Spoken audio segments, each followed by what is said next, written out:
আমি সৰু সৰু ল'ৰা ছোৱালীক প্ৰথমে শ্ৰেণীত গৈ আমি মটিভেশ্যন কৰিম।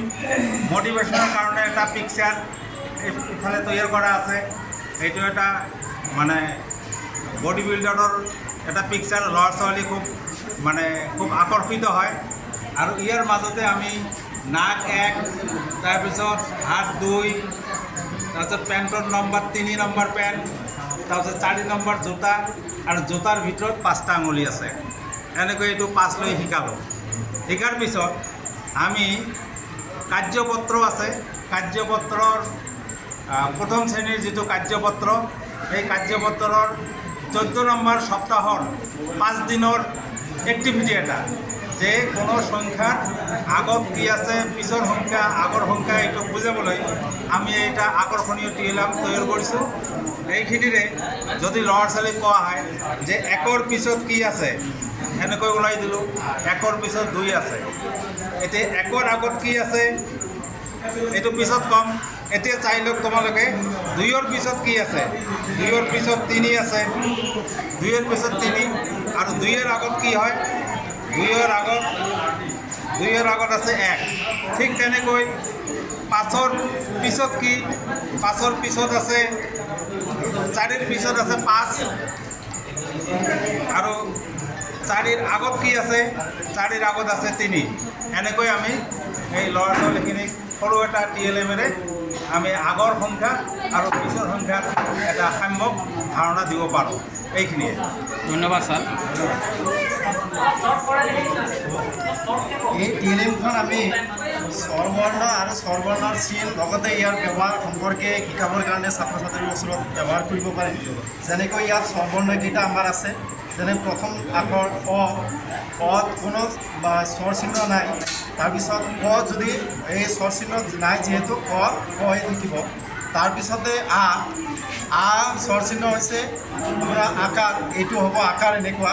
তাৰপিছত যদি যদি আমি আকাৰটো ব্যৱহাৰ কৰোঁ তেতিয়াহ'লে কত আকাৰে কা এনেকুৱা হ'ব। তেনেকৈ আমি গোটেই স্বৰ বৰ্ণকেইটা ইয়াৰ স্বৰ চিহ্নৰ সৈতে যদি এইটো কোনো এটা ব্যঞ্জন বৰ্ণৰ লগত লাগে তেতিয়াহ'লে কেনেকুৱা উচ্চাৰণ হয় সেই সম্পৰ্কে আমি ছাত্ৰ ছাত্ৰীক বুজাব পাৰিম। ধন্যবাদ ছাৰক। ধন্যবাদ। ময়ো আগৰ আৰু পাছৰ সংখ্যাৰ ধাৰণাই দিব বিচাৰিছোঁ। আমি যেতিয়া ষ্টুডেণ্টক বাস্তৱিক ধাৰণাৰ প্ৰথমতে আমি শ্ৰেণীকোঠাত যেতিয়া সোমাম, তেওঁলোকক অভিৰোচন কৰিম, মটিভেশ্যনেল কৰিম। মটিভেশ্যন কৰাৰ পিছত তেওঁলোকক আমি দিনটোৰ কাৰ্যসূচী আৰম্ভ কৰিম।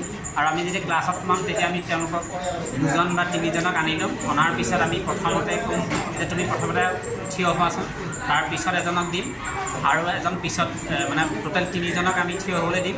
আৰু মাজৰজনক ক'ম তোমাৰ আগত কোন আছে কোৱাচোন। তেতিয়া তেওঁলোকে নিশ্চয় তাৰ নাম ক'ব। আৰু তোমাৰ পাছত কোন আছে কোৱাচোন।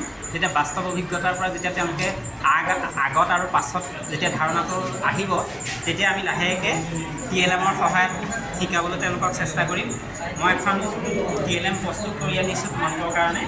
আৰু ইয়াত তোমালোকে দেখা পাবা এইফালে সংখ্যাবিলাক আছে। আৰু এইটো মই ইয়াত আমি যদি চাওঁ, এতিয়া আমি 1 সংখ্যাটোৰ আগত কি হয় চোৱাচোন তোমালোকে। তাৰপিছত 2 সংখ্যাটোৰ আগত কি হয় চোৱাচোন। 3 সংখ্যাটোৰ আগত কি হয় চোৱাচোন।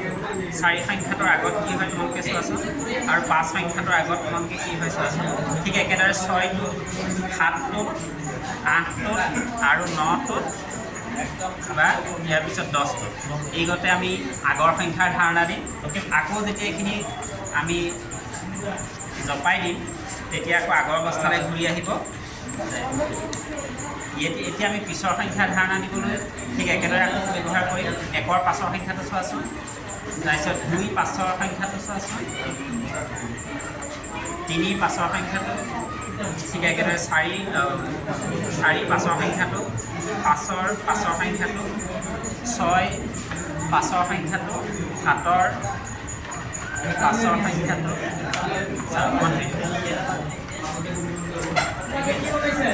8ৰ পাছৰ সংখ্যাটো, 9ৰ পাছৰ সংখ্যাটো, ঠিক একেদৰে আমি